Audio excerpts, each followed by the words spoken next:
Good morning, everyone. The stock market surging today and recovering Friday's losses as the Israeli-Iranian conflict seems to be cooling and de-escalating. There are some reports from Iranian media that Iran is seeking to have an off-ramp for negotiations with Israel in order to save its empire, and they're willing to give up uranium enrichment and future nuclear ambitions.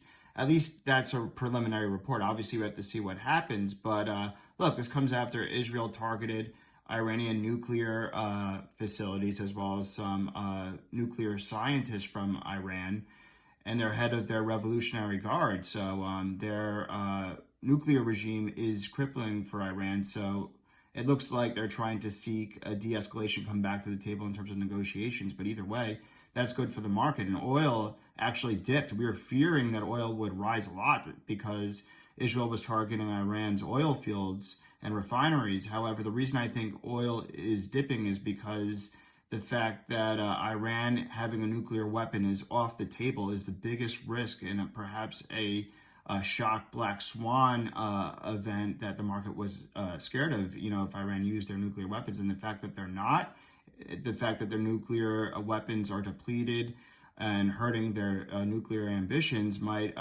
seems to be helping the market, having that risk being taken away.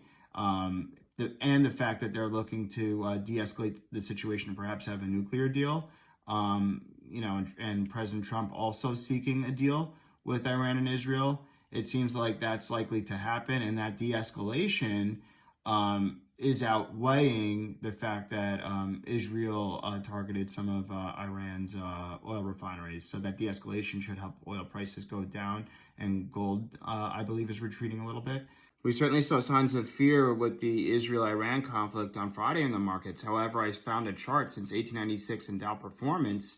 The Dow Jones Index performed very well despite all these geopolitical events, negative events happening in the market, and the Dow Jones still powered much higher, throughout the years, especially in the long term. That's why it pays to be invested in the long term. And another chart over the thousands of years of technological disruption showing that our technology and productivity gains rapidly increase pretty exponentially throughout time, which makes me a long-term bull, and why I'm still long-term bullish despite some short-term headwinds always. And I want to talk a little bit about some positive tech news. AMD released this new chip, AMD 355X. It has 40% more tokens per dollar than NVIDIA's chip, and it could be a good competitor to NVIDIA. NVIDIA still owns the infrastructure, obviously, for AI, but NVIDIA's NVLink shows that other chip makers and custom ASIC makers could use NVIDIA's rails. And it seems like,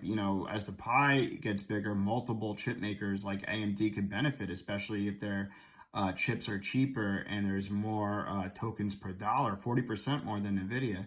We had good news with Meta and Facebook offering additional ad revenue by using through WhatsApp. That'll give them billions of dollars of new advertising revenue through WhatsApp. And then Oracle had really amazing earnings. Their cloud, it was the best quarter since 2001 from cloud growth in there. Oracle's the nerve center for AI, I'm starting to see right now. And Oracle, their guidance for the next quarter was really strong too.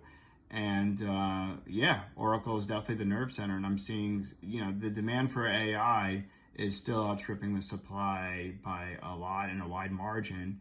And the AI tailwinds are a stronger force, at least from what I'm seeing as of now, than some macro policy uncertainty and geopolitical headwinds, in my opinion. And it's important to the chart I just talked about with the Dow since 1896.